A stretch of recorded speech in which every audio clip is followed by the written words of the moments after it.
Veja no ICL Notícias, segunda edição. Lei Magnitsky aqui? Não. Flávio Dino decide que ordens de países estrangeiros só terão validade se forem homologadas no Brasil. Sem arrego para Bolsonaro. Encare a vida de frente. Xandão diz a Jornal dos Estados Unidos que não vai recuar nenhum milímetro no julgamento do golpe. Acho que estão lidando também com milicianos, mas não estão. Fã ou hater? You're gambling with World War III. Após encontro fracassado com Putin, Trump pressiona a Ucrânia a desistir da Crimeia e da OTAN. O ICL Notícias, segunda edição, está no ar.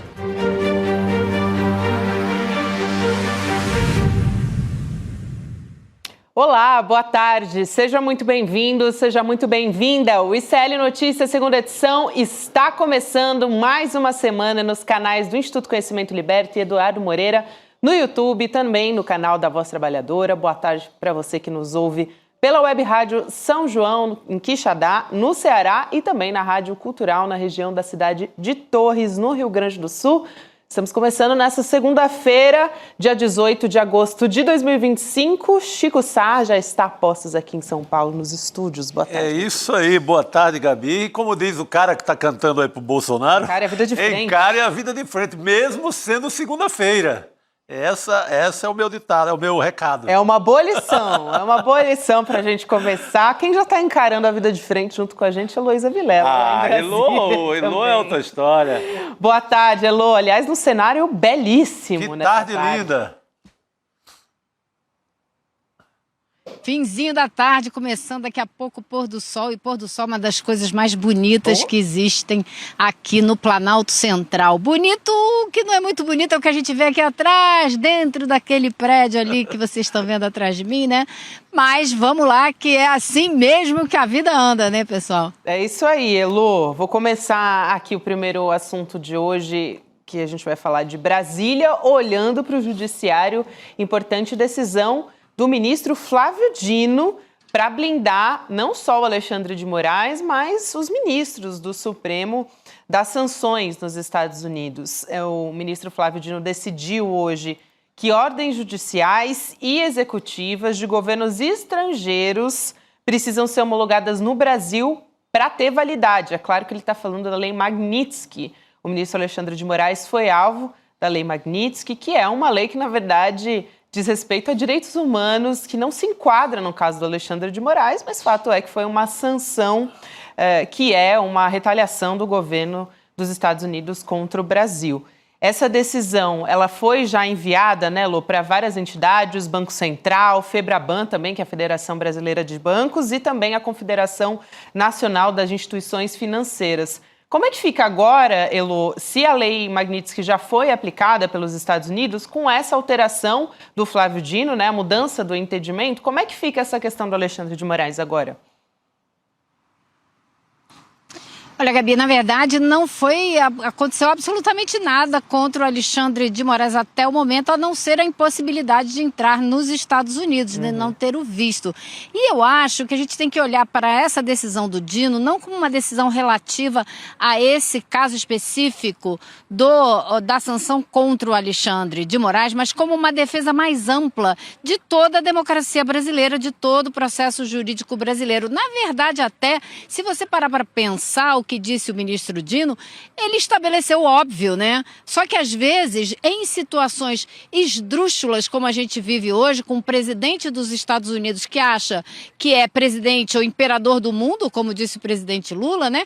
Às vezes o óbvio tem que ser dito e repetido para as pessoas se lembrarem de como as coisas funcionam. É claro que uma lei dos Estados Unidos que não é idêntica à lei brasileira não funciona aqui. O que funciona no Brasil são as leis brasileiras. E não tem como você impor determinadas sanções que dependem das instituições brasileiras. Então, esse caso é um caso que não tem nada a ver com Alexandre de Moraes, o caso que o Dino relatou e tomou essa decisão hoje, é um caso de municípios de Minas Gerais que estão se associando a advogados da Grã-Bretanha para processar empresas lá na Grã-Bretanha, e os advogados só ganham dinheiro se a causa for vencida, então eles ficam com uma porcentagem, e o Instituto de Mineração Brasileiro é que entrou com esse pedido para que fosse analisado na Suprema Corte se isso é válido, se você já tem uma decisão e resolvido o caso no Brasil, se você pode recorrer. E o ministro Dino, então, deu essa resposta, que eu acho que vale para muito mais do que apenas a sanção de Alexandre de Moraes, porque uma coisa é certa, sabe, Chico e Gabi? Todo mundo está esperando que essa situação se agrave antes de melhorar. Existe até muito medo que os Estados Unidos estejam provocando até o governo brasileiro tomar uma atitude mais forte, e aí eles poderem usar mais medidas, como até o congelamento das nossas reservas, as reservas brasileiras que ficam depositadas nos Estados Unidos. Isso sim seria um tiro de canhão, de míssil na economia brasileira. Mas, para chegar lá, os Estados Unidos precisam provocar uma situação de conflito mais séria do que o que eles têm feito até agora. Aliás, né, Chico, até o Barroso é cogitado como um próximo a ser sancionado nessa história, né? Iriam, pelo que se fala, iriam aproveitar a situação do Barroso, que tem imóvel comprado lá em Miami há muito tempo, e aplicar esse pacote aí do castigo do Trump. Mas é tão louco no Brasil que, vez por outra, algum juiz, algum ministro do Supremo tem que gritar: opa, isso é o óbvio, vamos cumprir o óbvio. Foi o que gritou hoje o Flávio Dino, né? Olha, lei de lá não vale aqui. Ainda mais na situação que fere a soberania brasileira. Aí é que não vale mesmo, de forma alguma. Apareceu o óbvio na boca e na mente brilhante de Flávio Dino, resolveu a parada, é o que eu espero. Mas nessas horas o óbvio é importante, né? O óbvio é quem diz tudo.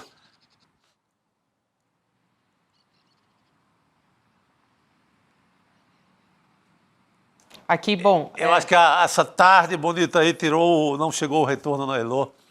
É que a gente tem o delayzinho. O delay, Chico, exatamente. Que a Elô tá no Não, Congresso. eu tava ouvindo. Tá.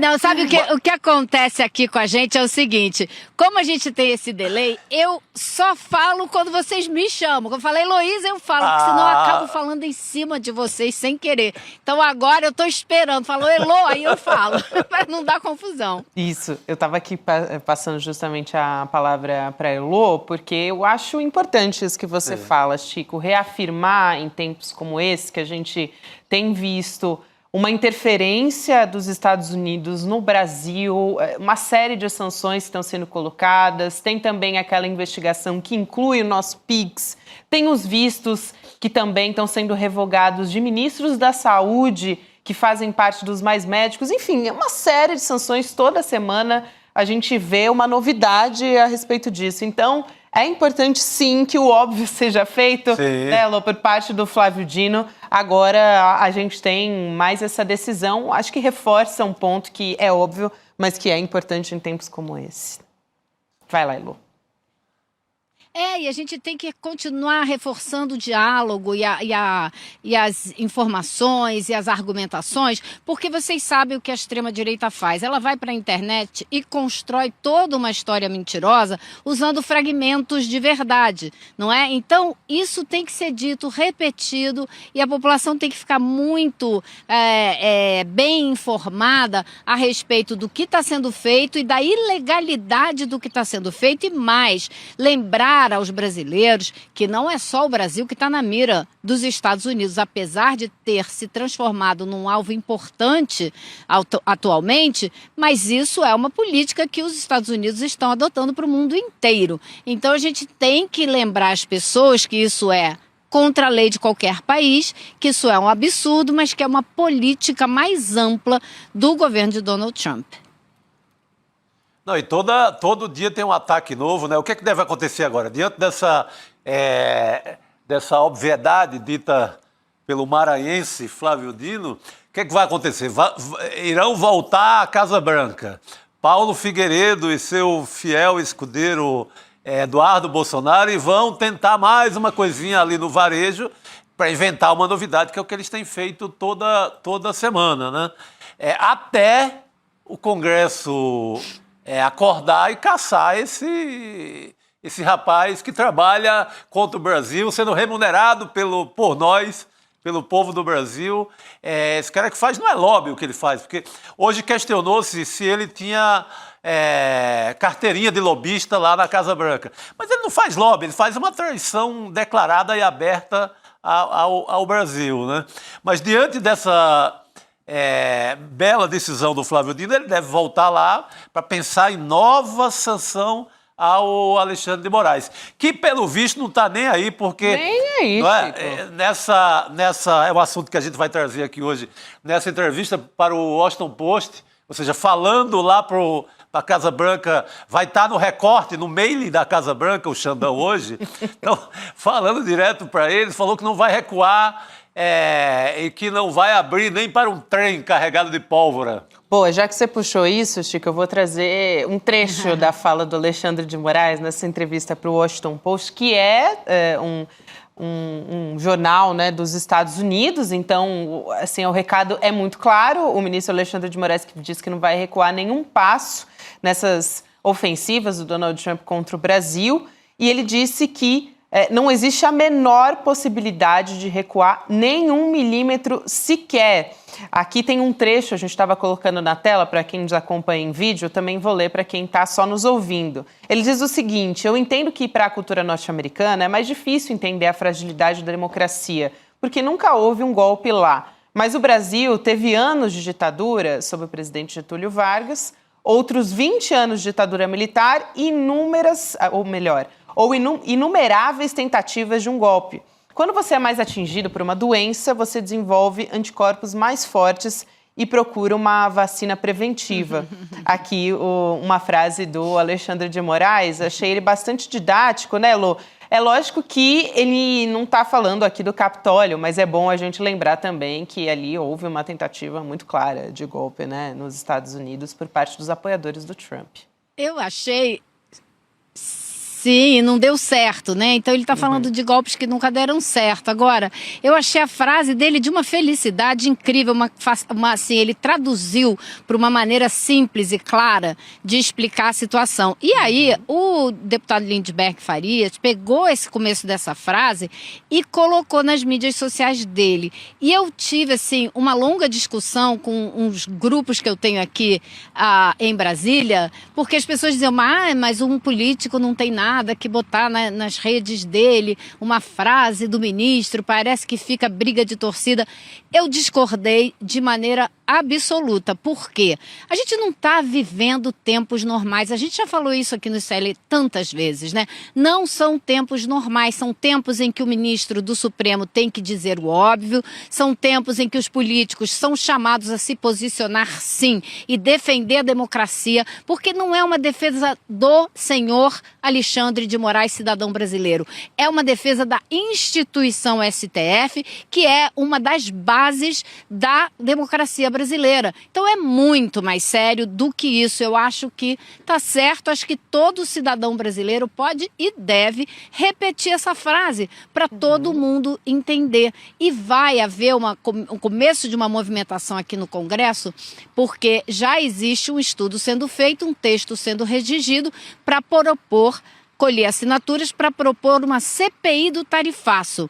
Acredita-se que a CPI vai sair, que vai ser instalada? Não necessariamente, mas é para poder obrigar a discussão, levar esse debate adiante e assim a isolar ainda mais esse setor super radical reacionário que está defendendo essas tarifas aqui dentro do Congresso. Então, acho que é importante para isolar ainda mais, mostrar quem são esses traidores da pátria. Ô Chico, e um bastidor interessante, achei fundamental isso das pessoas repetirem, né? Porque é muito didática essa fala do Alexandre de Moraes, mas ele traz um bastidor também nessa entrevista do Washington Post de como é que ele ficou sabendo. Ele disse que ele estava no jogo do Corinthians. A gente sempre brinca aqui que o Alexandre de Moraes é um termômetro ali. Dependendo do resultado do jogo, a gente já sabe que vai vir uma decisão do Alexandre de Moraes. Mas ele disse que estava lá assistindo o jogo, ele começou a receber um monte de mensagem no celular, começou a tocar E estavam avisando ele, olha, o Jair Bolsonaro descumpriu a decisão de medida cautelar. E aí ele agiu rapidamente, foi quando ele decretou a prisão domiciliar do Jair Bolsonaro. No meio ali, entre um xingamento e outro para o juiz do jogo, o Xandão decide uma coisa, assim, a vida do ministro do STF. Mas a entrevista toda muito habilidosa. Tem um momento que ele fala com muita habilidade que admira muito os Estados Unidos pelo respeito tradicional e o zelo que os Estados Unidos têm à Constituição. Ele diz que isso é muito admirável, mandando um recado direto, né, para o Trump, que até outro dia, sim, os Estados Unidos gostavam e zelavam pela Constituição, pelas leis. Mas ele manda uns recados assim, sabe, para o mundo jurídico do mundo inteiro e de lá, e mostrando o que está acontecendo aqui no Brasil, que não dá para um bananinha qualquer ir lá para a Casa Branca e ficar impondo sanções ao Brasil, que não vai passar, que ele não vai aliviar para o pai dele, para o Jair Bolsonaro, por causa disso. Não vai ser uma visita à Disney que vai tirar o Bolsonaro da cadeia. Não vai ser impedindo que ele e a família visitem a Disney, claro, que vai impedir que ele dê uma sentença que tem que ser dada. O Supremo vai decidir, não vai ter visto ou não visto americano que faça com que tenhamos outra decisão. Foi golpe de Estado, é muito sério, então não vai ter. Não vai ter como aliviar. E se o Corinthians perder naquela semana do julgamento, vai então... Vai lá, Elu. O Supremo vai decidir e vai decidir rapidamente. Daqui um mês tudo está resolvido. Então, não tem adiamento. Pelo contrário, isso tudo só tornou ainda mais premente uma decisão quanto antes de todo esse julgamento. Agora, volto a dizer, a situação é delicada porque pode piorar, então é necessário, mais do que necessário, fazer a defesa das instituições brasileiras e isolar quem são esses traidores. E mais, o Brasil é alvo e é exemplo para o mundo de como enfrentar essa situação. Tem muita gente graúda aí, mundo afora, olhando para o que está acontecendo no Brasil. E também tem muita gente costurando alianças, né, reforçando as alianças que já tem com o Brasil, porque é assim que o Brasil vai enfrentar, sem dar resposta no mesmo nível da agressão do Trump, mantendo a sua cabeça erguida, a sua soberania, mas fortalecendo os laços que já tem com países ou grupos. O BRICS é essencial nessa conversa toda e as conversas que o Brasil tem tido mais intensas com a China, com a Índia, com a Rússia. Putin saiu do encontro com o Trump no dia seguinte, hoje ligou para o presidente Lula. O vice-presidente Geraldo Alckmin vai ao México na semana que vem. Vai ter encontros de empresários mexicanos com brasileiros. Vai se encontrar com vários ministros de Estado e com a presidenta Cláudia Sheinbaum. Então, assim, tem muita coisa acontecendo, muito trabalho da diplomacia sendo feito para ampliar as parcerias, as ligações com os demais países do mundo, justamente para deixar claro que é assim que se responde a uma ofensiva dessa como a do Donald Trump. Muito bom. A Elo comentou também, agora há pouco, né, sobre essa denúncia do Lindbergh Farias, do PT, lá na Câmara, que é basicamente apontando uma relação entre o Capitólio, a gente falou aqui do Capitólio, olha só, ele está apontando uma relação com o 8 de janeiro aqui em Brasília.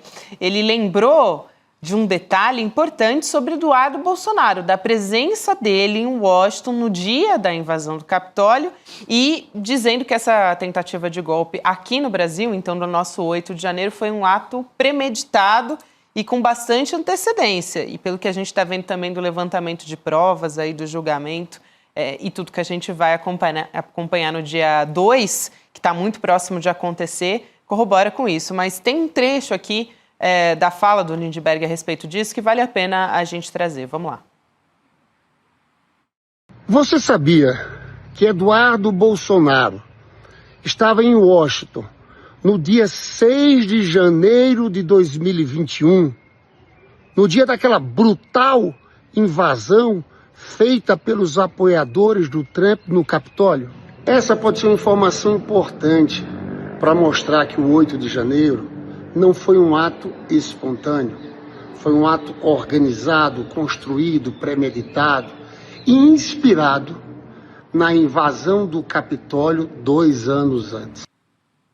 Isso também, Elô, é bastante didático por parte do Lindenberg Farias. Acho sempre importante a gente pegar esse histórico do Eduardo Bolsonaro, não só essa relação que eu acho fundamental e didática na fala do Lindenberg Farias, mas também todas as outras viagens que o Eduardo Bolsonaro já fazia, já articulando com a extrema-direita no mundo inteiro para tentar justamente abrir, preparar o terreno para 2026.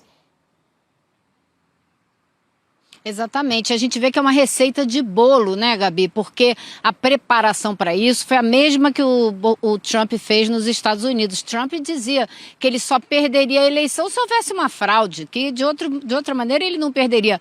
Puxa vida, a gente conhece bem esse discursinho, né? E deu no que deu, como deu no que deu aqui no Brasil. Então é receita de bolo que foi seguida à risca e amplificada, porque aqui, né, foi muito mais longe, porque lá nos Estados Unidos teve um agente de segurança que botou essa história que se conta, meteu a mão no volante do carro que levava o Trump, que ele queria ir para a manifestação que invadiu o Capitólio, e ele meteu a mão no volante, virou e falou: o senhor não vai não, o senhor vai voltar para a Casa Branca agora. Então ele poderia ter ido lá para incentivar ainda mais aquela invasão, o que não aconteceu. Agora, aqui no Brasil, eu conversei hoje com o deputado Lindenberg Farias e existe a disposição clara dele ir atrás dessa história toda, buscar mais informações e procurar alguns deputados, como por exemplo o deputado democrata do estado de Maryland, o James Raskin, que foi um dos nomes principais, uma das principais vozes no processo de impeachment do Donald Trump. Então ele diz que vai correr atrás disso aí para saber até onde vão essas ligações e essas possíveis influências de parte a parte para tentar golpe de Estado aqui no Brasil. É porque o modelo é o mesmo, né? É um ato espelhado, né? É a mesma história. Você pegar até fotos, você vai encontrar uma foto igual. Invasão, quebradeira, o método foi o mesmo. Com repercussão imediata, havia uma rede montada de parlamentares, inclusive, como o André Fernandes, do PL do Ceará, bolsonarista, assim, roxo. Então é igual o Capitólio. É uma boa linha de investigação essa de ver mais semelhança ainda nesses dois episódios. Elô, eu queria trazer uma outra pauta aqui de Brasília, que também a gente tem que ficar muito de olho, que é aquela que foi levantada com a divulgação do vídeo do Felca, naquele influenciador que pautou uma discussão muito importante sobre a adultização das crianças, enfim, sobre pedofilia. Tem vários pontos importantes ali desse vídeo do Felca, e a Câmara dos Deputados vai agora se debruçar essa semana sobre esses projetos que têm a ver com segurança para crianças e adolescentes na internet e, claro, que levanta uma pulga atrás da orelha das Big Techs, porque isso fala sobre regulação, apesar da extrema-direita querer dissociar uma coisa da outra. É impossível a gente falar sobre proteção das crianças sem falar do uso da internet. O Hugo Mota, presidente da Câmara, ele disse que esse assunto é inadiável, então tem sido colocado como uma pauta importante para ele, até porque ele precisa melhorar sua popularidade, né? E ele marcou para agora, quarta-feira, a sessão, que é uma comissão geral que vai analisar essas medidas. Eu queria saber, Elô, como é que o governo, também Lula, está planejando lidar com essa situação, também depois que o projeto for aprovado, qual é o projeto que está caminhando melhor e todas essas ações conjuntamente. Sei que você tem apuração sobre isso. Olha, Gabi, pois o governo Lula vai apoiar a aprovação desse projeto e amanhã mesmo tem uma reunião do Colégio de Líderes, mas de lá o Hugo Mota já quer sair, eu soube isso através de duas pessoas diferentes, o Hugo Mota já quer sair com a proposta de votação do regime de urgência para esse projeto amanhã mesmo, para na quarta-feira fazer essa sessão que você falou, onde cada partido pode indicar duas pessoas para discutir o tema. Essa reunião vai começar às 9 da manhã e no fim do dia ele já quer votar o projeto.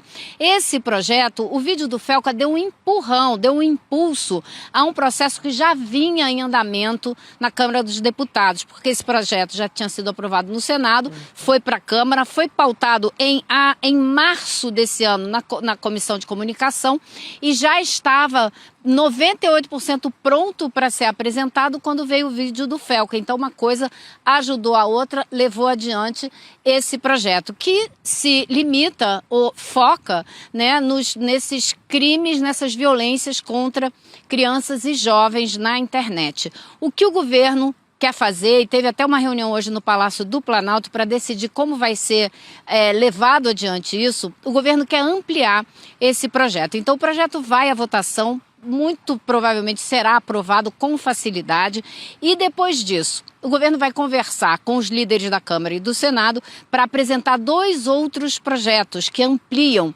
esse que já vai estar provavelmente aprovado. Um deles é tratado como serviços, outro como comércio. Serviços vai tratar de todos os crimes na internet. Crime de golpe, de fraude, violência, estupros coletivos que são promovidos, mutilações que são promovidas e por aí vai. Vários crimes. Fake news vai entrar tangencialmente nesse projeto? Também vai. E o outro projeto é comércio. Então, é muito mais direcionado a garantir que não haja monopólio nas redes, que haja possibilidade para vários negócios entrarem nas redes. Então, a grande preocupação é fazer das redes um lugar como a vida real, onde existem regras, onde existem leis e onde se tenta fazer com que a convivência seja mais saudável. Então, tem muita coisa nesses 2 projetos e o governo vai pensar muito bem como encaminhar, mas a ideia é encaminhar o quanto antes, conversar, vai depender de agenda do presidente Lula e agenda dos presidentes da Câmara e do Senado, para que eles possam se encontrar, conversar sobre isso e fazer um lançamento conjunto, como o presidente Lula tem feito ultimamente, como ele fez com aquela MP que é para apoiar as empresas que vão ser afetadas pelo tarifaço. Chamou Hugo Mota, chamou Davi Alcolumbre, juntos aqui no Palácio do Planalto com vários ministros e apresentaram a proposta e Lula, claro, fez aquele convite. Olha, a bola está agora com vocês toquem isso aí e tal. Vai fazer a mesma coisa com esses projetos. E outra coisa que eu acho importante a gente saber. O governo faz pesquisas e sabe que a grande maioria da população brasileira é a favor que se façam essas mudanças para garantir que a internet seja um lugar mais saudável e que não tenham tantos golpes e fraudes, porque a população é vítima, especialmente a população mais idosa vive caindo em fraude. Então, existe um apoio grande da população. O desafio agora é fazer a divulgação correta disso para que o projeto conte com o apoio da população e a população não se confunda com as fake news e com as distorções que a extrema-direita vai produzir, que a gente já sabe que vai produzir para tentar derrubar esses projetos. Não, importantíssimo. Agora, eu acho que o governo vai enfrentar dificuldades. Acho que esse primeiro momento, o Hugo Mota consegue aprovar o projeto que já estava em andamento no Congresso, aproveitando todo esse embalo, né, do noticiário, depois do vídeo do Felca, mas na etapa seguinte vai ser aquela gritaria, então censura, querem censurar as Big Techs e aquele lobby pesado do X, da Meta, Facebook, Instagram, de todo mundo, aí é que são elas, aí vai ser uma batalha que é bem mais difícil. Mas eu creio que esse primeiro momento pode ser que consiga uma vitória, que já é um avanço, né? Projeto que é do Alessandro Vieira, né? Aliás... Alessandro Vieira, nesse primeiro momento. Vai lá, Elo. E que na Câmara está sendo relatado por um deputado, Jadir, eu esqueci o sobrenome dele, me perdoem, mas é um deputado de primeiro mandato do Partido Republicanos. Agora, eu conversei com o pessoal que trabalhou nesse projeto, que está pronto, tem mais de 90 páginas, está maduro, está bem, recebeu várias propostas de vários partidos, as coisas foram incorporadas. Agora, uma das pessoas que trabalhou nesse projeto me disse o seguinte: o lobby das Big Techs não foi feito assim pesadamente em cima do pessoal que estava redigindo o projeto. Sim. Mas, como que ele se deu?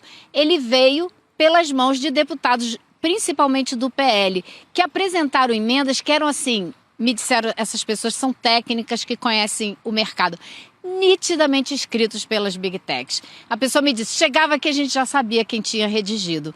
Então, agora, por outro lado, essas empresas, as Big Techs, elas sabem que a regulamentação virá, alguma regulamentação virá, porque isso já está acontecendo em vários países do mundo e o Brasil não vai ser exceção. Então, é uma batalha, concordo totalmente com o Chico, não vai ser fácil porque o discurso da censura vai vir pesado, mas o governo vai precisar botar em ação uma boa máquina de divulgação, né, para poder defender esses projetos pelo lado que interessa à população, que é dos crimes, das fraudes, esses ilícitos todos que acontecem na internet. Elo, só para a gente fechar e trazer essa informação completinha aqui, o relator é o Jadiel Alencar, esse parlamentar do Republicanos que você comentou aqui, né? Isso aí. Obrigada demais, Elo. A gente se vê em breve e a gente vai continuar tratando desse assunto também por aqui, querida. Valeu, bom trabalho. Tá joia. Tchau, Chico. Tchau, Gabi. Até amanhã. Boa noite, querida. Elo. Valeu, querida. A gente traz daqui a pouquinho o Rodrigo Viana aqui para nossa mesa redonda também. Hoje tem uma convidada especialíssima no Chico Pinheiro Entrevista, viu, Sim, Chico? gosto muito dela. Eu amo o trabalho de Vera Maravilhosa. Aconelli, psicanalista, escritora. Eu acho, assim, uma das colunas mais geniais que a gente tem hoje, em tratando de temas do noticiário com um olhar muito inovador, né, diante das pautas que a gente discute todos os dias aqui no Brasil. Então, o Chico Pinheiro vai conversar com a Vera Iaconelli a partir das 7 horas da noite. A gente tem um trechinho dessa entrevista. Vale a pena a gente acompanhar a partir de agora. Vamos lá. Talvez nós sejamos a geração de pessoas idosas que tem mais para trocar com as gerações anteriores, porque eles não têm ideia do que era ler, atender um telefone quando tocava ou não atender, toda a relação com o tempo, a relação com o corpo, a relação com o erotismo, a relação com o sexo, a relação com os filhos. A gente viveu uma coisa que quando a gente morrer, vai acabar com a gente. A gente é aquilo que era antes e o que é agora, né? Exatamente. Aí você tem a era mídia, que eu acho que nós temos que correr atrás para saber o que é, porque é a nossa atualidade, mas ela já tem as pesquisas mostrando que existe um achatamento profundo da subjetividade. Porque a subjetividade, ela requer tempo, silêncio, escuta, tudo que a internet corta, né? Então, ChatGPT te responde imediatamente, né? O Zap é tudo imediatamente, é tudo sem reflexão, é tudo dopamina rápida.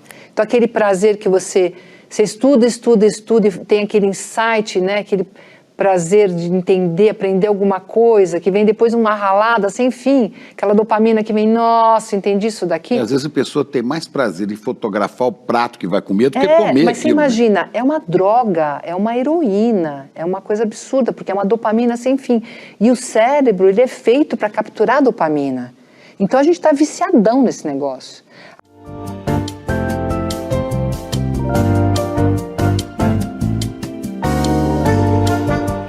Aliás, esse trecho da entrevista de Vera Iaconelli... Tá todo mundo viciadão. A gente tá viciadão nesse troço. É dopamina na veia. Eu achei legal, a gente estava na redação e comentando sobre a Vera Iaconelli, um pouco antes de eu entrar aqui, e dizendo justamente que ela fala de coisas tão complexas, profundas, de uma maneira que a gente entende, né? Porque muitas vezes tem pessoas muito inteligentes e tal, mas que têm dificuldade na comunicação, e ela se comunica muito bem, né? Então... excelente entrevista aí para daqui a pouquinho. Chico Pinheiro entrevistando a Vera Iaconelli. Muito isso, bom. A gente ficou até empolgado, nem apresentou o Rodrigo. Né? Eu tô aqui. Bom, mas eu me sinto em casa. Esquecemos do nosso amigo. É aquele cara que entra na sua casa, já senta logo no sofá, põe o pé em cima da mesa do centro. Já vai destampando a panela, né? Já vai ver o que tem na panela. Eu já tô dando palpite aqui no meio, né? Gabi nem me apresentou. Sim. Pô, que absurdo, né, Rodrigo? Bom ter você aqui com a gente de novo para começar a semana. Então, reforçando para vocês acompanharem o Chico Pinheiro Entrevista a partir das 7 horas da noite. Entrar no grupo do Zap também, que tem novidade por lá, sl.com.br/Chico. Agora, a gente continua falando sobre diversas questões ligadas ao governo dos Estados Unidos, o Donald Trump. A Elu até adiantou um pouquinho esse assunto, mas o Trump ele se reuniu na última sexta-feira com o Vladimir Putin. E saiu sem um acordo a respeito de Rússia e Ucrânia, né? Hoje foi o dia do Donald Trump se reunir com o Volodymyr Zelensky, que a gente está vendo aqui na tela a manchete, né, do Putin ligando para Lula, e diz que reunião... A gente tirou aqui da tela, mas daqui a pouquinho eu trago a manchete completa para vocês. Mas fato é que, antes do encontro, a gente falava dos Estados Unidos, aqui eles já lançaram pressão sobre a Ucrânia, e essa proposta é para que o país, estou falando da Ucrânia, né, ele abra a mão da Crimeia e de integrar a OTAN. É isso que ele está tentando nesse acordo. O Trump diz que, se tudo correr bem, é o que ele diz, né, ele deve voltar a se reunir com Putin e o Zelensky e que é possível chegar a um consenso mesmo sem um cessar-fogo. Eu acho que não existe uma possibilidade, né, assim, um consenso para mim, pelo menos, envolve um cessar-fogo, deveria ser essa a prioridade. Mas uma coisa que o Trump quer é o Nobel da Paz. Então, ele está querendo algum tipo de negociação, de acordo para chamar de seu, acho que mais visando essa possibilidade de ter um Nobel da Paz, né, em referência a isso. Seria o Nobel da Paz mais surreal da história, né? Com genocídio em Gaza nas costas, com tarifas que é uma espécie de guerra, não só para um país, mas para vários ao mesmo tempo. E as prisões dos imigrantes, As prisões dos imigrantes, assim, que vai na noite, começo da noite em Los Angeles, para tu ver como é que tá. É o como medo. 1945, com o nazismo batendo na porta das pessoas. Se isso ganhar o Nobel, eu vou me candidatar também.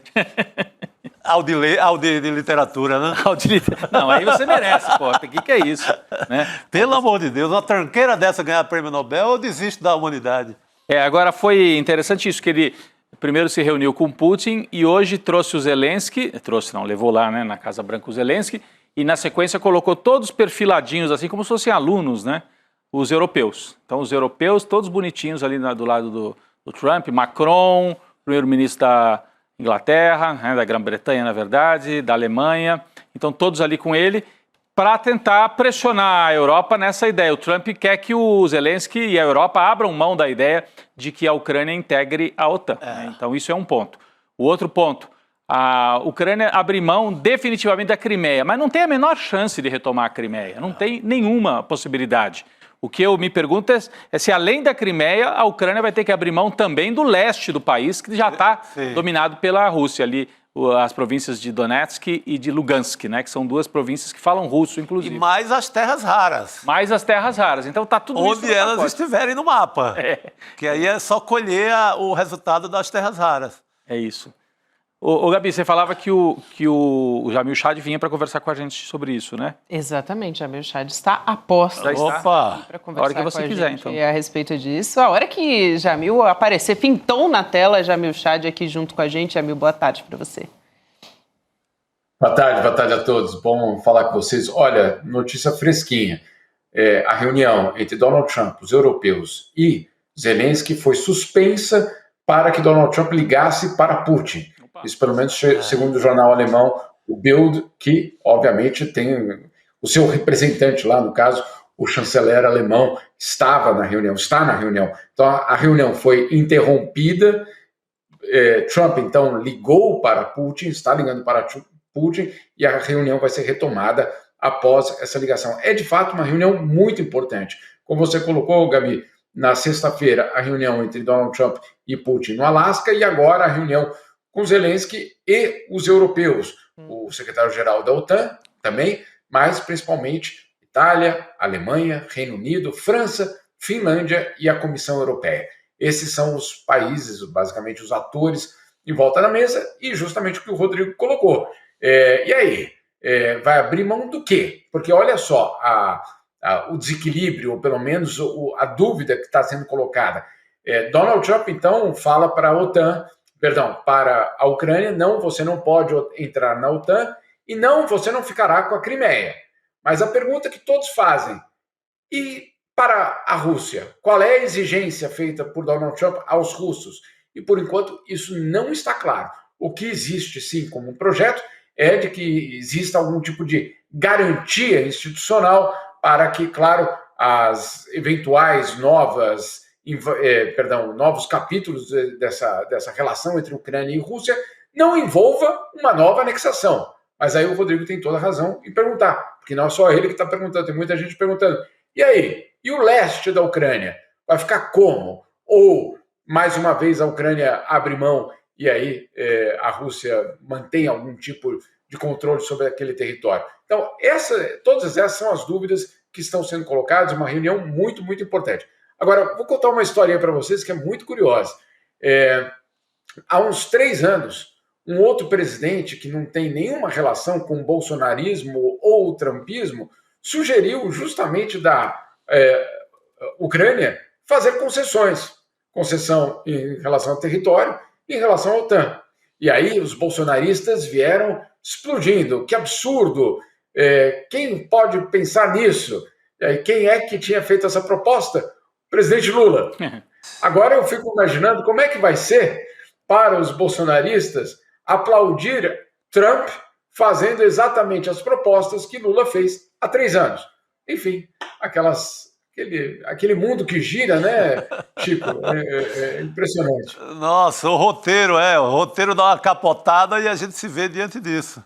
Agora eu quero ver os bolsonaristas dizerem que absurdo, nada disso, senhor Trump. Mas, por enquanto, eu não tenho ouvido nada. Não, é bastante coerente, né? Porque normalmente é assim que eles agem mesmo, né? Quando vai contra o que eles costumam dizer, eles só ficam em silêncio, como se nada tivesse acontecendo. Faz a pêssega, como diz o meme, né? É o costume. Agora, Jamil, agora há pouco a gente tinha colocado um manchetado aqui na tela sobre o Vladimir Putin ter conversado também com o presidente Lula. A manchete que está no nosso site também. Putin liga para Lula e diz que a reunião com o Trump foi positiva. Então, depois de ele ter conversado com o Donald Trump, né, ele foi contar para o presidente Lula como é que foi a nota do governo.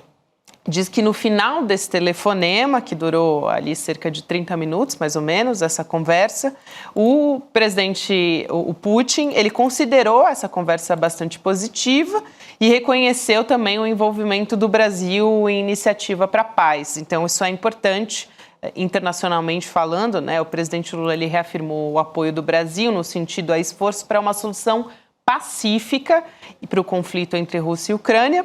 E ele também desejou para o Putin, aqui, segundo as apurações, sucesso nessas negociações. Agora, é uma postura do nosso Itamaraty, do próprio presidente Lula também, que é histórica, né, Jamil? Que é essa postura no sentido sempre de uma negociação para a paz e de cessar-fogo.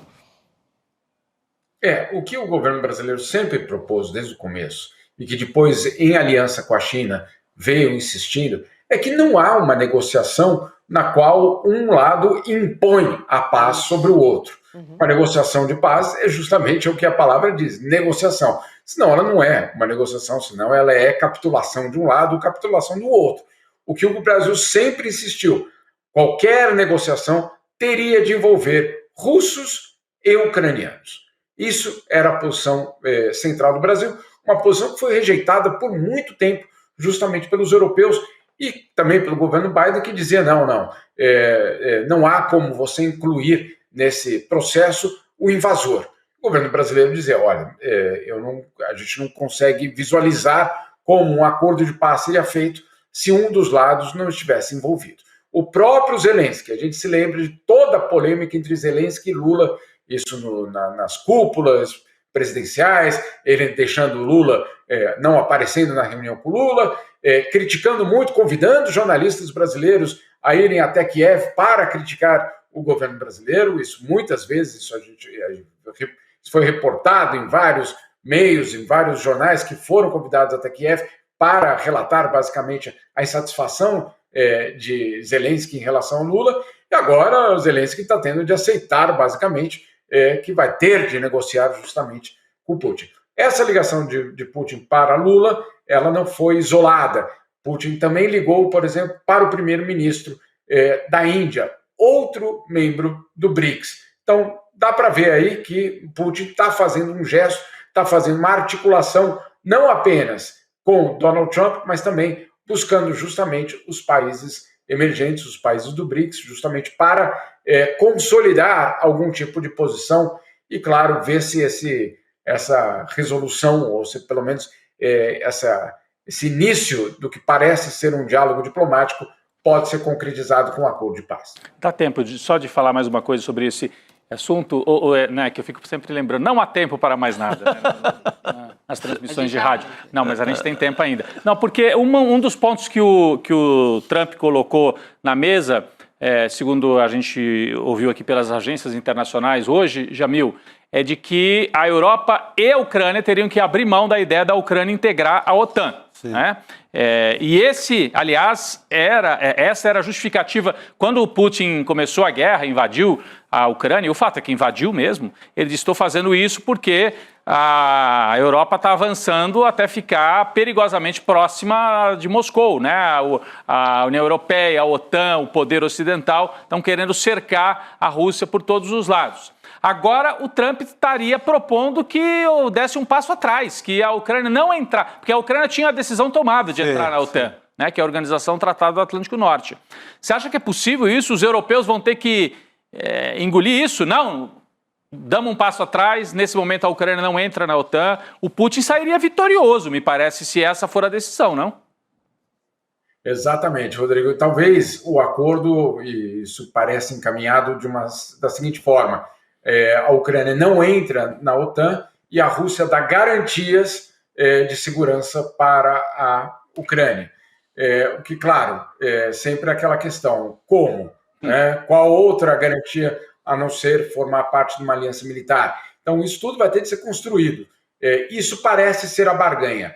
A Ucrânia não entra para a OTAN e, de outro lado, recebe algum tipo de garantia de que o seu território será preservado no que sobrar, né, no caso, porque já perdeu 20% do leste da Ucrânia e perdeu também a Crimeia. Então, do que sobraria, ela ficaria ainda com o restante. Mas vamos aguardar para ver exatamente qual vai ser a barganha. Agora, lembrando que um dos argumentos russos desde o início da guerra foi de que a OTAN violou um acordo, um entendimento ainda dos anos 90 e continuou a sua expansão em direção ao leste, ou seja, em direção às fronteiras da Rússia.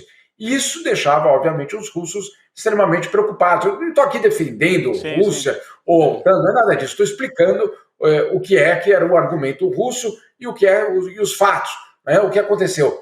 Desaba a União Soviética, ao desabar a União Soviética, fica aquela dúvida: o que aconteceria com esses territórios, entre eles o da Ucrânia, lembrando que era na Ucrânia que estavam os mísseis nucleares soviéticos. Então a Ucrânia devolve esses mísseis, cede basicamente, ou entrega esses mísseis nucleares para Moscou, né, no reconhecimento de que aqueles mísseis eram, de fato, da capital e não da Ucrânia, mas em troca ganha algum tipo de garantia de que nada seria perdido ali em termos de território, e do lado da OTAN, a garantia de que a OTAN não iria se expandir.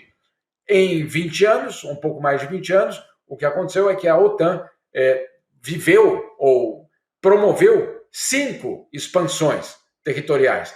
Então, os russos falaram: calma aí, isso não era o acordo lá do final da Guerra Fria. O acordo era de que a OTAN não iria chegar perto das minhas fronteiras. E agora está, basicamente, aqui nas minhas fronteiras. A Ucrânia seria o ponto final dessa expansão, uma expansão total, no fundo. Chegaria, literalmente, às fronteiras russas. E isso, para Moscou, representaria uma ameaça à segurança nacional. É isso, o Pacto de Varsóvia, né?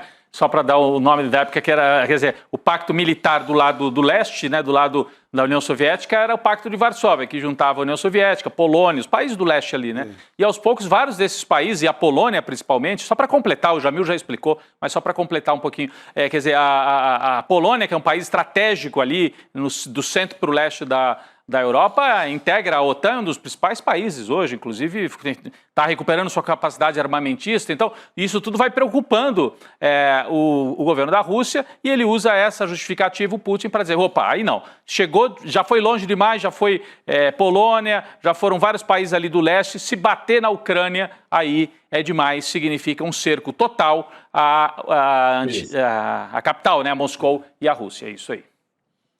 Eu não sei se o Jamil ou o Chico querem complementar, mas tem um outro assunto aqui, completamente mudando de tema, mas que também é um absurdo e eu acho que vale a pena a gente discutir aqui, que é sobre a crítica do governo Trump agora à Alemanha, mas vocês não têm noção de que documento que foi produzido pelos Estados Unidos para falar sobre a situação dos direitos humanos no mundo. Então, o governo Donald Trump falando de direitos humanos para dizer que nesse documento que a Alemanha, gente, Estados Unidos que estão falando isso, tá? Eles afirmam que a Alemanha censura e controla a liberdade de expressão por limitar discursos nazistas no país. Você não ouviu errado, os Estados Unidos estão dizendo que é necessário que as pessoas possam falar sobre nazismo, que isso é uma liberdade de expressão. E aí o governo alemão respondeu a isso, claro, rejeitou isso, que é um documento que foi produzido, um relatório que foi produzido pelos Estados Unidos, diz que não existe censura na Alemanha e que o nível de liberdade de expressão no país é muito alto. Mas eu fiquei, assim, Jamil, eu não deixo de ficar chocada ainda com uma situação dessas, porque quanto que a gente retrocedeu para falar em liberdade de expressão para nazismo, gente? Em que mundo que a gente está vivendo? Eu achei, assim, surreal, até para o governo Donald Trump. É surreal, mas faz parte justamente dessa construção deles de que a liberdade de expressão é total, inclusive para defender o nazismo, inclusive se você é um negacionista do Holocausto. Então, só para a gente colocar no contexto, você tem toda a razão, Gabi, o que faz o governo americano todos os anos, há anos, não é o governo Trump, é fazer um relatório sobre a situação de direitos humanos no mundo. Isso em relação ao Brasil, Argentina, Paraguai, o país que você quiser, eles têm todos ali feito um relatório. É um relatório, obviamente, que do ponto de vista americano, qual é a situação dos outros países em relação aos direitos humanos. Curiosamente, eles nunca fazem um relatório sobre si mesmos, mas isso é um outro debate. Mas vamos lá. No Brasil, vocês se lembram que o relatório saiu semana passada, inclusive ele é super incoerente, porque ele fala de violência da polícia, que justamente é de governos bolsonaristas, mas, enfim, aí o do Brasil, a gente já lidou com isso semana passada. Agora, saiu o relatório sobre a Alemanha. E sobre a Alemanha, eles dizem justamente isso, que, olha, preocupa o fato de que as autoridades alemãs estão punindo, basicamente, extremistas com base em supostos discursos do ódio, do nazismo e do Holocausto. É absurdo essa alegação, porque, claro, você imagina o governo da Alemanha, que desde 1945 tenta desnazificar todos os dias a sociedade, porque é isso que o governo da Alemanha faz, todos os dias, desde 1945, há um compromisso, há um pacto de sociedade para não permitir que aquilo jamais volte a ser normalizado, que aquilo jamais seja banalizado. E aí sim, é verdade, todo ato que sugira algum apoio ao nazismo, alguma apologia a Hitler, a qualquer coisa envolvendo o nazismo, é absolutamente punido imediatamente na Alemanha. Isso não há nenhuma dúvida. E é isso que vem o governo Donald Trump dizer que isso sugere uma censura na Alemanha.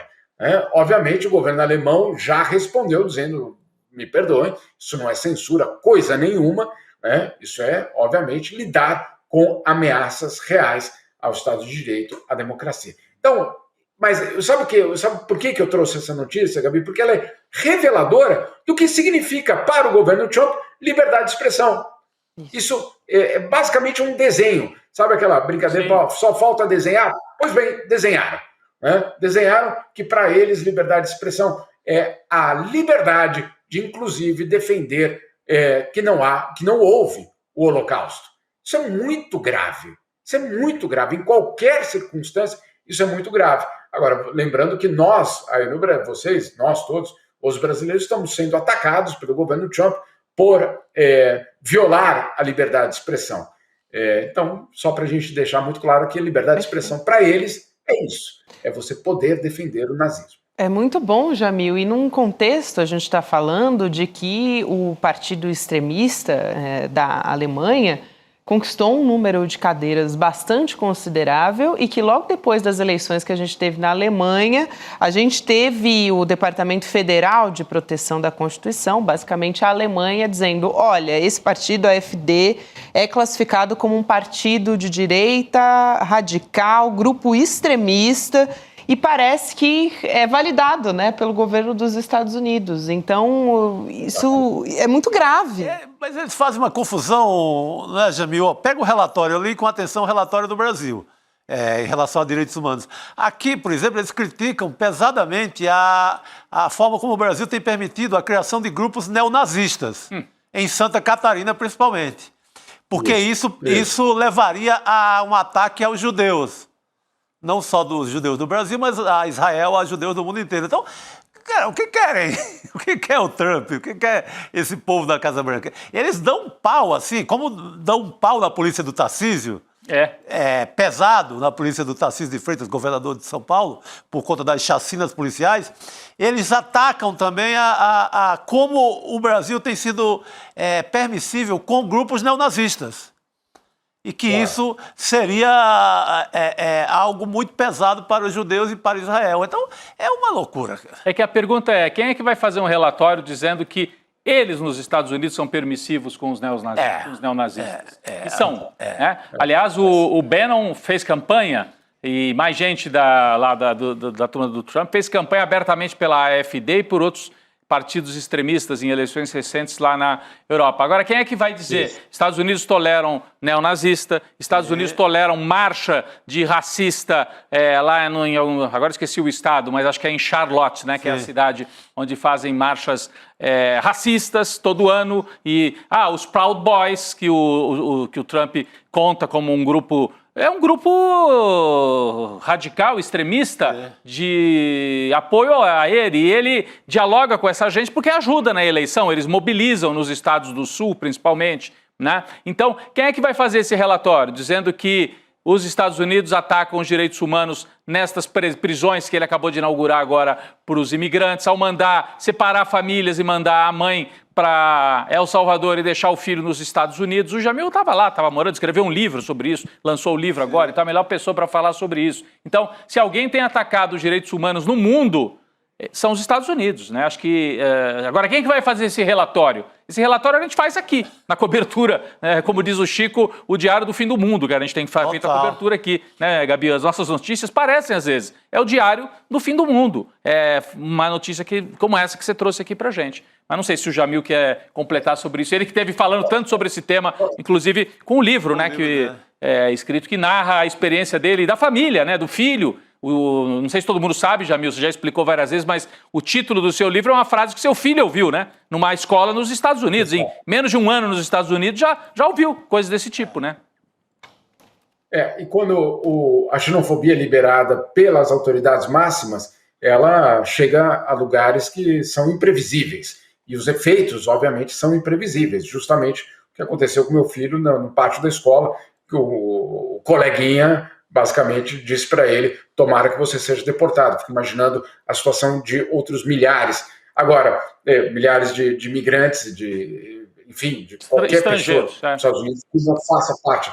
Agora, só para colocar no contexto, há mais ou menos 20 anos, Rodrigo, vários países liderados pelo Brasil na época falaram: olha, a gente está cansado de ser o governo americano que diga qual é a situação dos direitos humanos no mundo. Vamos fazer o seguinte, vamos fazer um relatório da ONU sobre cada um dos países. E aí, depois de muita negociação, ficou estabelecido que então a ONU faria esse relatório sobre cada um dos países. Adivinha quem não aceitou? Então. Estados Unidos. Claro. É isso. Tá dado o resumo aí, galera. É isso. Jamil, obrigada. É sempre bom ter você aqui junto com a gente. A gente se vê ao longo dessa semana, querido. Valeu. Obrigado. Valeu, querido. Um beijo aí para vocês todos. Valeu, querido. Bom trabalho. Aliás, tem tudo a ver com o assunto do Jamil, a gente ressaltar que no final desse mês a gente vai ter aquela aula com o Daniel Ziblatt, que é um dos autores de Como as Democracias Morrem. Né? A gente está falando aqui de extrema-direita e dessa questão da Alemanha que a gente estava conversando aqui. Tem tudo a ver, né, com essa aula magna que vai ser uma conversa com o Eduardo Moreira aqui no ICL. Eu já reforcei, mas vale a pena reforçar de novo, que é uma das aulas mais importantes que a gente já teve aqui e talvez mais casada com os temas que a gente discute no dia a dia, Chico. Essa que veio na hora certa, né? Para a gente entender que às vezes nem precisa assim, uma coisa muito épica para destruir uma democracia. Mas é um projetinho ali com as jabuticabas do Congresso que começa ruindo ali, como a gente viu muito na era Bolsonaro, e o estrago mais na frente é pesado. Tem que ter um Xandão ali armado de bazuca democrática para segurar a onda. A bazuca democrática que também tem o nome de Constituição, né? Famosa verde e amarela Constituição. É isso. Que ele hoje, sabiamente, na entrevista ao Washington Post, fala o tempo inteiro. Adoro a forma como os Estados Unidos sempre zelaram pelas causas da Constituição americana, para mandar um recado para o Trump ali. Né? Eles estão rasgando a Constituição. Isso tem tudo a ver com a aula, então, do dia 28 de agosto, como as democracias morrem. A gente está assistindo isso nos Estados Unidos, na Hungria, na Argentina, assistiu aqui no Brasil com o Bolsonaro, e eles continuam tentando. Outro dia não fizeram aquele cerco, aquela tomada da mesa da Câmara. Aquilo é mais uma tentativa de implodir a democracia por dentro. Então, se você quer participar, né, Gabi? icln2.com.br, você se inscreve e a equipe do ICL te avisa no dia 28 de agosto. Vai ser agora, 8 da noite. Mas faz a inscrição primeiro. Se você fizer a inscrição agora, você já fica com o nome ali e a equipe te avisa, manda um e-mail ou manda uma mensagem e você lembra no dia 28. Isso aí, é só deixar o e-mail nesse link e a gente tem aqui do lado direito também o QR Code para quem está nos assistindo pela televisão. É só apontar o celular, para você ir direto para o nosso link, aí sim, quando você aponta o celular para o QR Code. A gente segue aqui conversando a respeito da decisão do ministro Flávio Dino. Foi um dos assuntos que a gente, na verdade, o assunto que a gente abriu o programa aqui, junto com a Heloísa Vilela, que trouxe apurações para a gente. Muito bom que a gente vai discutir isso num dia de Cacai aqui no ICL Notícias segunda edição, para ele também nos ajudar a compreender melhor os efeitos, né, dessa decisão do ministro Flávio Dino, que diz, olha, essas medidas de lei Magnitsky aqui no Brasil, né, como diz a nossa tarja, o Magnitsky aqui não. Aqui não, querido. Cacai, boa noite para você. Olá, queridos, tudo bem? Bem, Gabi, tudo bem? Rodrigo, meu querido Chico Sá. Alegria estar aqui com vocês de novo. Uma alegria também, Gabi. Cacai. A história não é bem assim como todo mundo está dizendo. Eu sou advogado dessa causa. Conta pra gente. Eu sou advogado dos quilombolas naquela ação contra as mineradoras lá em Londres. Tem 600 mil representados e tal, e eu sou advogado dos quilombolas contra a HDP, contra a Vale, esse povo todo. Bem, a HDP, que é a empresa mineradora inglesa, ela comprou uma coisa realmente aí sim contra a soberania nacional. Ela pagou 6 milhões para o IBAN entrar com a DPF aqui no Supremo para tentar impedir que os municípios pudessem litigar lá na Inglaterra. Um absurdo completo. Ainda mais porque isso foi pago. Num dado momento, a HDP negou, depois houve a comprovação, houve até um murmúrio de que poderia até ter responsabilização criminal por parte do presidente, dos dirigentes da mineradora e tal. Bem, essa ação corre no Supremo e o relator é o ministro Flávio Dino. Houve uma decisão da Corte dos Estados Unidos e essa decisão dizia que o IBAN teria que se abster de fazer determinado pedido de liminar aqui na ADPF brasileira. Então, veja bem, eu entendo perfeitamente, por causa do momento que nós estamos vivendo, a dimensão que está se comentando dessa decisão. Mas essa decisão, claro, o ministro Flávio Dino, que é um homem muito culto, muito corajoso e muito atual, ele acabou dizendo, olha, na realidade, todas as decisões que para valer dentro do Brasil tem que ter a homologação e tal. Mas não foi uma ação que visasse, como boa parte da mídia disse, ainda hoje eu falei com uma amiga minha da Globo News, que estava dizendo uma coisa que era um pouco além do que é a decisão. O ministro Flávio Dino realmente, eu diria assim, ele deu cores vivas para dizer que essa decisão do tribunal inglês não poderia ter efeito aqui, porque eu mesmo, quando saiu a decisão, não fui eu que entrei com esse pedido, foram os municípios. Sou advogado, repito, dos quilombolas. Eu disse, essa decisão não vai valer aqui no Brasil. Como é que você pode, uma corte inglesa, vir determinar para determinado empresa, o órgão que está litigando no Supremo, se abstenha de pedir um liminar. Você tem que ter uma tramitação de fazer a homologação e tal. Agora, claro, o ministro Flávio Dino, ao fazer essa decisão, vocês evidentemente leram, ele vai além ao dizer que tem uma questão de soberania. Claro que tem uma questão de soberania, assim como nós não queremos que uma decisão americana venha dizer, aqui num processo brasileiro, o que pode ou não fazer um ministro supremo, ou um advogado, ou um jornalista, também nesse caso específico é uma decisão da corte inglesa. Então, só para colocar as coisas nos limites exatos, ela não tem essa dimensão específica para enfrentar as sanções que eu até acho legal que a discussão se dê, mas não está proibindo de que tenha, por exemplo, nem é citado, na verdade, as sanções ou a possibilidade. Todos nós sabemos, e até os advogados e professores americanos estão dizendo do absurdo que é a aplicação dessa lei, não só nos ministros supremos, mas com qualquer brasileiro. A lei foi uma lei feita para terroristas, para casos graves de tráfico de droga e tal. E o Trump, que é um autocrata, um homem que perdeu um pouco a noção do tempo, dizem que ele foi agora, mandou um recado para Oslo, que ele tem que ganhar o Prêmio Nobel da Paz. A gente estava falando. É algo inacreditável, se isso for verdade. Então, dele eu não duvido nada. Então, é muito bom que essa decisão tenha vindo bom sobre esse aspecto da discussão, porque ela começa a discutir a soberania sob esse prisma. Porque é óbvio que uma decisão americana não pode vir aqui e impingir uma sanção a um ministro, especialmente pelos motivos. Eu vi ontem um professor, lá, se não me engano, de Yale, falando, dizendo que da vergonha que os constitucionalistas norte-americanos estão passando nesse momento, que tem uma tradição do constitucionalismo norte-americano. O ministro Alexandre até fala sobre isso nessa entrevista a qual você se referiu. Mas, só para deixar bem claro, a decisão é uma decisão que fala que a decisão da juíza da corte inglesa, especificamente no caso do Supremo Tribunal Federal, não pode determinar que o determinado órgão brasileiro se abstenha de fazer um pedido. É nesse limite. Agora, claro, as observações do ministro Flávio Dino é absolutamente brilhante. Então, tudo que ele fala merece ser lido e ouvido. Ele vai além, ele fala, mas não fala especificamente em nenhum outro caso concreto, ele fala naquilo que nós já sabemos. Ele fala que as decisões que são conferidas lá fora para ter valor aqui têm que seguir uma série de requisitos. É o que nós todos já sabemos há muito tempo.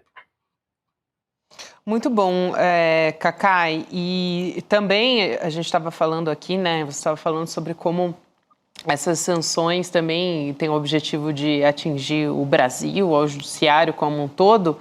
O ministro Alexandre de Moraes, eu queria ouvir a sua avaliação sobre aquela entrevista que ele deu ao Washington Post, porque ele foi bastante firme, dizendo que nenhum tipo de retaliação vai impedir que o julgamento aconteça, o julgamento do 8 de janeiro, ele estava se referindo, claro, mas ele também falou, aqui para abrir aspas e fechar aspas para o Moraes, que não vai recuar 1 milímetro apesar das sanções do governo Trump. Então, o recado ali está bastante claro, né?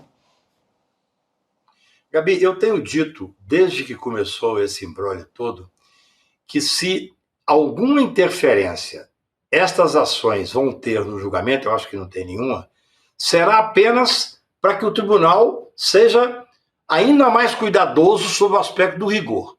Porque você imagina o que é um tribunal da Suprema Corte, a Suprema Corte brasileira, ser ameaçada por um deputado que está cometendo crime de traição, ser ameaçada por secretários do governo americano colocando sanções contra ministros, para impedir que o julgamento se dê de forma livre e soberana. Isso é não conhecer as pessoas, é não conhecer o Supremo, é muito autoritarismo, sabe? É muita pretensão. Eu sempre disse, gente, isso aí vai fazer com que o Supremo se una mais. Tem até uma questão interessante, viu, Chico? Eu estava fazendo uma entrevista de rádio ontem e alguém disse, você acha que é por isso que o ministro Alexandre está julgando tão rápido esse caso? Não. É o que o ministro Alexandre diz. Ele não vai ceder um minuto, mas também não vai fazer nada que não seja absolutamente dentro da legalidade. As pessoas têm que saber que processos que tem um réu preso, um ou mais, têm prioridade por lei e pela jurisprudência. Sim. Nós temos, nesse caso, o general Braga Neto preso desde dezembro. Por isso é que esse caso tem uma série de prioridades de prazo. Não tem nada a ver, não é porque está provocando o Supremo que o Supremo vai julgar mais rápido, não. Agora, todos nós somos humanos. Se você sofre uma sanção, o próprio ministro Alexandre diz na entrevista, não, claro que não é agradável sofrer uma sanção. E além disso, a exposição. Eu até digo uma outra coisa, para vocês aqui fazer uma reflexão. Estou escrevendo um artigo para sair quinta-feira sobre isso. Há um murmúrio que pode ter um pedido de vista. Sim. O pedido de vista, no dia do julgamento, que começa dia 2, por sinal, vocês viram aqui, eu fui o único que acertou, né? Lá em fevereiro eu falei que ia ser julgado no início de setembro. Exatamente. E está iniciando no dia 2. Mas olha que coisa interessante, Gabi.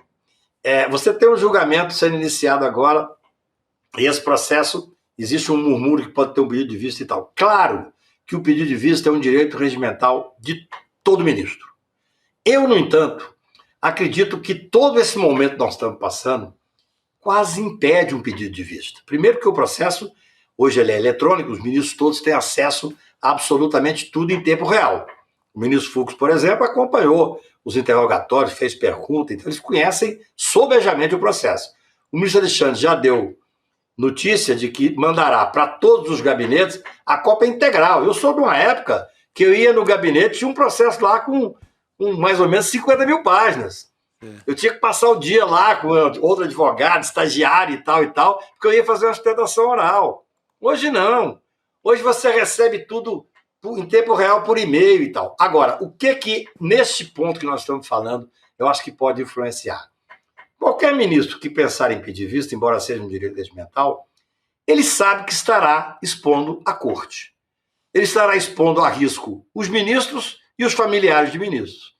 Porque o julgamento começa dia 2 com a sustentação oral dos 8 horas de sustentação oral. 7 réus e o Procurador-Geral da República. No dia 3, o ministro Alexandre começa a votar. Vamos que o ministro Alexandre, no final do dia, já tenha feito o voto dele e já tenha adiantado as penas, 32, 35 anos, para os líderes da organização criminosa. Vai ser um escândalo. Aqueles bolsonaristas mais doentes, eles podem querer fazer algo para recrudescer em cima da corte. Então, na minha visão, queria que vocês pensassem sobre isso, se esse julgamento se prolongar, se for interrompido, nós estaremos expondo a corte a um risco real. Não é só de sanções americanas, não. É de qualquer movimento impensado por parte da extrema-direita. Então é muito bom, sob esse aspecto, porque isso eu acho que vai fazer com que a corte se una sob esse aspecto. Quer julgar contra tal ponto, quer diminuir a pena, quer dizer que não vale a delação do Mauro Cid? Olha, o julgamento tem que ser absolutamente livre e soberano dentro dos princípios constitucionais e do devido processo legal democrático. Mas você entendeu, Chico? Sim. O que não pode fazer é parar esse julgamento, que é uma exposição. Estou fazendo uma reflexão pela primeira vez aqui. É uma exposição ao Supremo. O Supremo está sendo submetido desde o primeiro dia da posse do Bolsonaro a um ataque contínuo, uma tentativa de desmoralização. Isso fazia parte da estrutura do golpe. Uhum. A estrutura do golpe que era o executivo fascista, um legislativo cooptado. Então nós vamos fazer o quê? Nós vamos ameaçar o judiciário, nós vamos pressionar o judiciário. Não funcionou. O judiciário resistiu. Agora, na hora do julgamento, é hora de todos nós, democratas, estarmos vendo esse julgamento dizendo, olha, esse julgamento tem que acabar. Porque senão o Supremo, os ministros e os familiares ficarão expostos. O Cacai, você que acertou tão bem no calendário, né? A gente sempre lembra mesmo, você disse aqui em fevereiro, no N2, num dia como hoje, em que a gente fala, vai ficar para 2026, você falou, peraí, vai ser assim, vai ser assado, tem juiz auxiliar, setembro vai ressaltava que esse caso já começou há muito tempo, que 400, 500 já foram julgados. Já tinha os que ninguém alertava para isso, o caso já começou. Exato. Você que acertou esse calendário assim mais geral, Só para eu entender assim, agora aqui na miudeza, pensando já para o dia 2 e dia 3, né? Dia 2 a gente tem sessão em dois períodos, de manhã e à tarde, né? Que é a terça-feira. Então, nesse dia 2, você estava dizendo, provavelmente vão ser ali as sustentações, o relatório e as sustentações orais, né? Da Procuradoria e dos... É comum. Os advogados hoje dispensam relatórios, só se esse caso for excepcional. Tá. Eu vou para a tribuna, o presidente sempre pergunta, você dispensa o relatório? Claro, eu sei o relatório, conheço o processo de cabo a rabo. E aí vão passar para as sustentações orais. Serão 8 horas de sustentação oral. Isso a terça-feira, dia 2, deve ser gasta com isso. Aí, você acha que no dia 3 já pode ter voto do Alexandre de Moraes, é isso? Na quarta-feira pela manhã? Não, no dia 3 nós teremos o voto do Alexandre de Moraes. Ah, com certeza já tem voto. voto. No dia 3, a sessão é só pela manhã. Certo. Porque assim, a terça-feira são as sessões ordinárias da primeira Câmara, primeira turma. Então, no dia que for para a sessão ordinária, você tem uma sessão que começa às 9 e depois você tem a sessão ordinária às 14. Tá. No dia 3, que é quarta-feira, que já vai ter sessão plenária, o que eles vão fazer? Vão fazer uma extraordinária às 9 horas da manhã. E aí o voto? Então, assim, o voto, a regra absoluta é essa. Tá. Que o ministro Alexandre começará a votar. Eu até espero, eu faço um apelo aqui, tenho escrito sobre isso, não nesse caso, há muito tempo. Nós, advogados, temos tempo, prazo. 1 hora para julgar, 15 minutos para falar. Ministro, não tem prazo, ministro se submete a prazo. Mas eu acho que nós devíamos pensar numa hipótese de diminuir os prazos infinitos. O ministro pode fazer um voto de 1000 páginas, mas ele deveria resumir. O ministro Alexandre deveria, quem sou eu me atrever a essa altura fazer uma recomendação? Mas é uma coisa pensando aqui.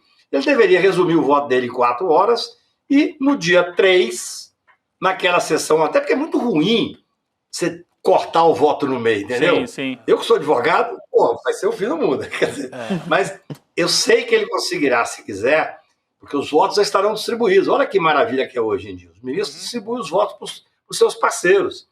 Então ele faz um resumo de 4 horas é muito grande.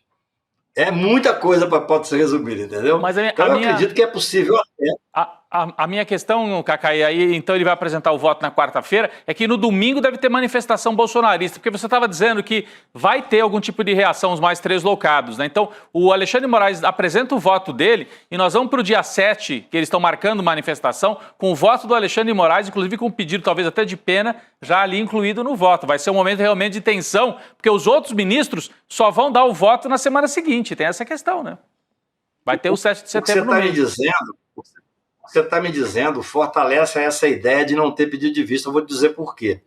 Hoje, em quase todos os julgamentos, quase todos, a experiência me indica porque eu vivo da advocacia.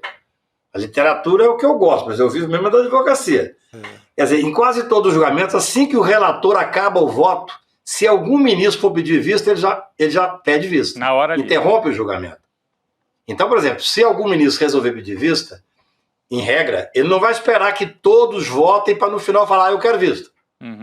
Ele, por sinal, como é que funciona? Eu estou falando do dia a dia dos tribunais, gente. Ele chega no início do julgamento e já avisa o relator, eu vou pedir vista. Então o relator vota e antes do segundo votar, ele já comunica, olha, quero comunicar que o ministro tal já pediu vista. Então você imagina você ir para o 7 de setembro. O que você está falando aqui até corrobora com o que eu estou defendendo. Você ir para o 7 de setembro com um voto de condenação, até mesmo com possibilidade já de... A regra é colocar no final, mas existe a hipótese de já vir com 32 anos de cadeia. E aí você tem um pedido de vista. E você tem o 7 de setembro. Não dá para mudar o 7 de setembro. Vai ser pesado.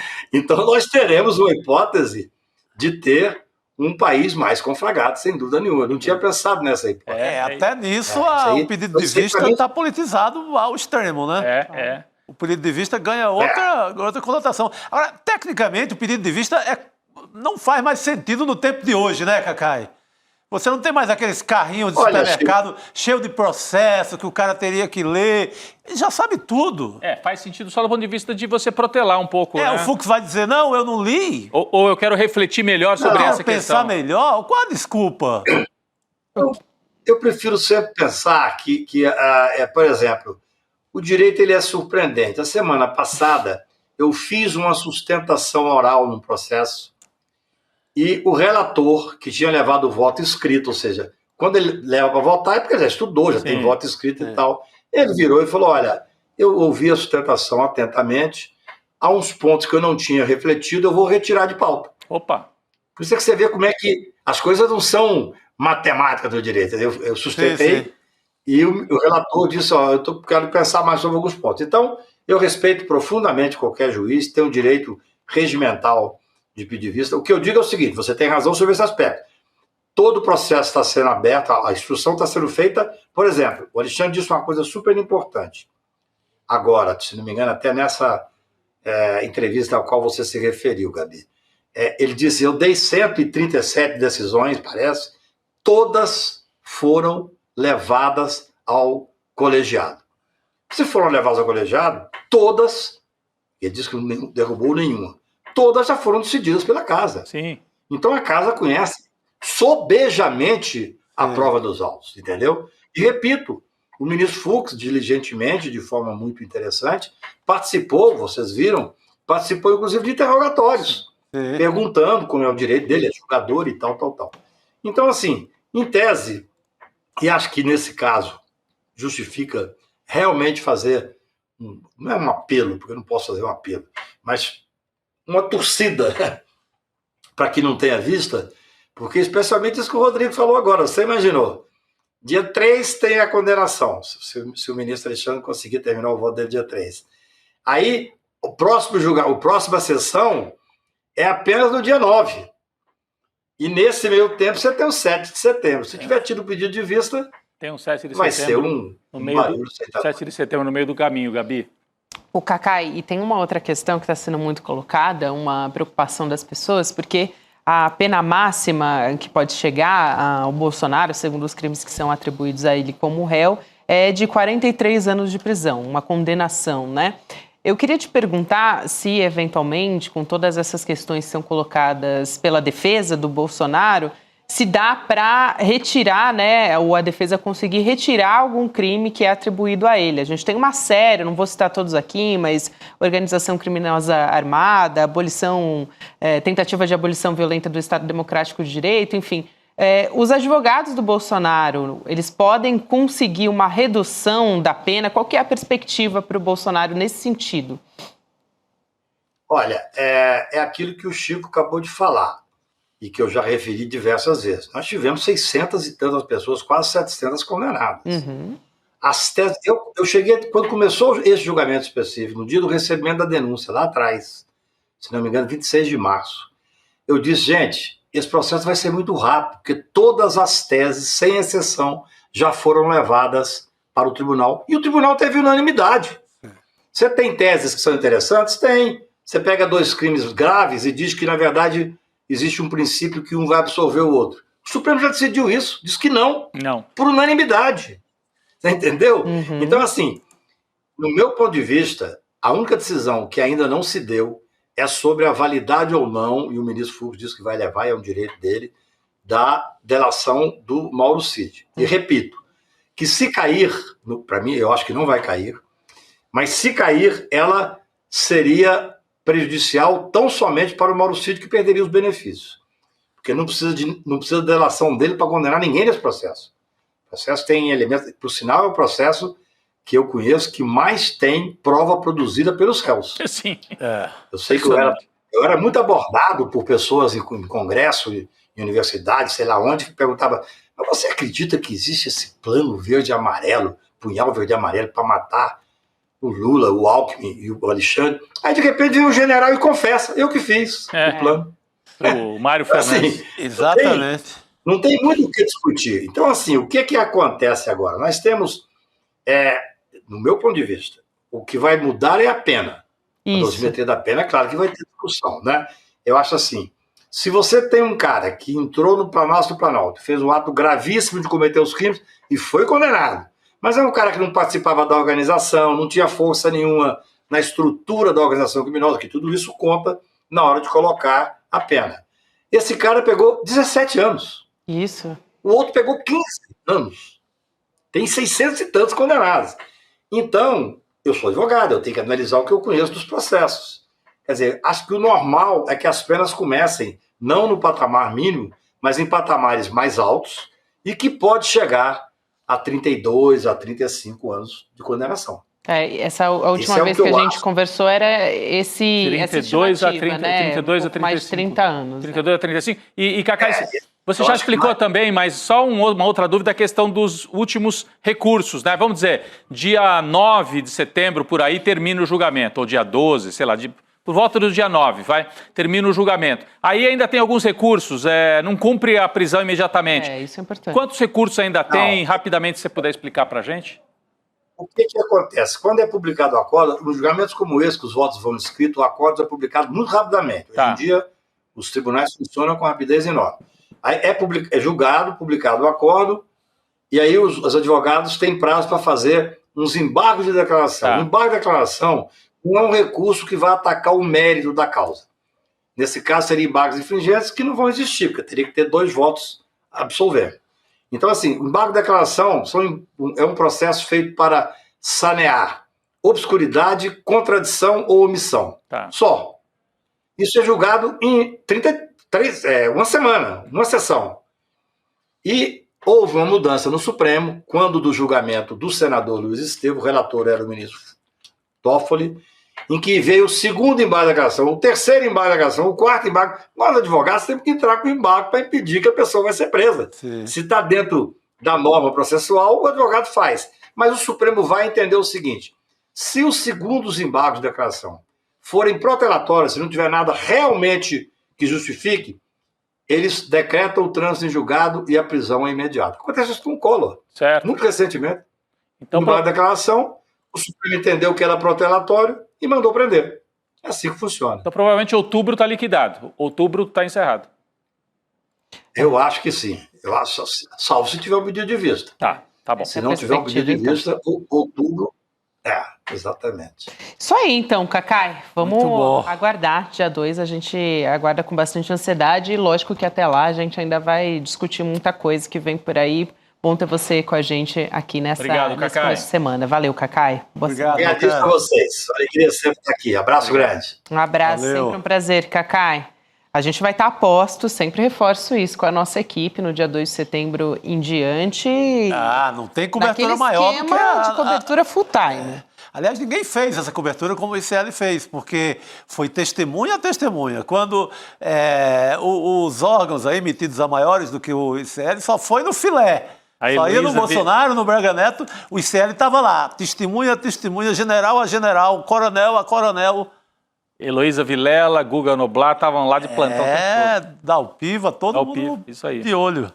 Bom, vamos acompanhar então a Vera Iaconelli agora no Chico Pinheiro Entrevista? Vamos, ótima entrevista aí com a Vera, grande psicanalista, né? E ela fala que vai colocar um pouco o Brasil no divã também, não é só individualmente as pessoas e tal. Vamos acompanhar então o Brasil no divã com a Vera Iaconelli e o Chico Pinheiro a partir de agora. Amanhã a gente está de volta também com toda a nossa programação. Chico, Rodrigo, amanhã estamos de volta. Boa noite. Boa noite a todos. A segunda sem lei foi embora. Acabou. As democracias não morrem mais com tanques. Hoje, elas morrem com votos.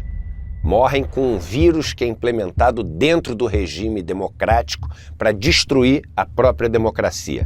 Quem nos ensina isso é Daniel Ziblatt, professor de Harvard e autor do livro Como as Democracias Morrem. Quer a notícia do ano? A bomba! Ele vai dar uma aula online, gratuita, para todos nós da comunidade do ICL. E mesmo você que não é da comunidade ICL vai poder assistir também gratuitamente. Vai ser traduzida para o português para todo mundo poder entender. Vai ser no dia 28 de agosto, uma quinta-feira, às 8 horas da noite. E aí chama teus amigos, tuas amigas também para participar, porque assistir uma aula dessa defende a nossa democracia. Mais do que nunca a gente precisa disso. Um abraço e até dia 28 que eu vou estar lá com vocês. Olá, eu sou a Juliana Baroni e tô aqui para te fazer um convite. Toda terça-feira às 19 horas tem o Precisamos Conversar, um programa de debates feminino. A gente tem que ver, tem que analisar. Ninguém tá querendo defender causas. Elas defendem algo até a página B. Foi mais ou menos uma aqui no Instituto Conhecimento Liberta e também nos canais do Eduardo Moreira. Então, você não pode perder. Um beijo, até lá!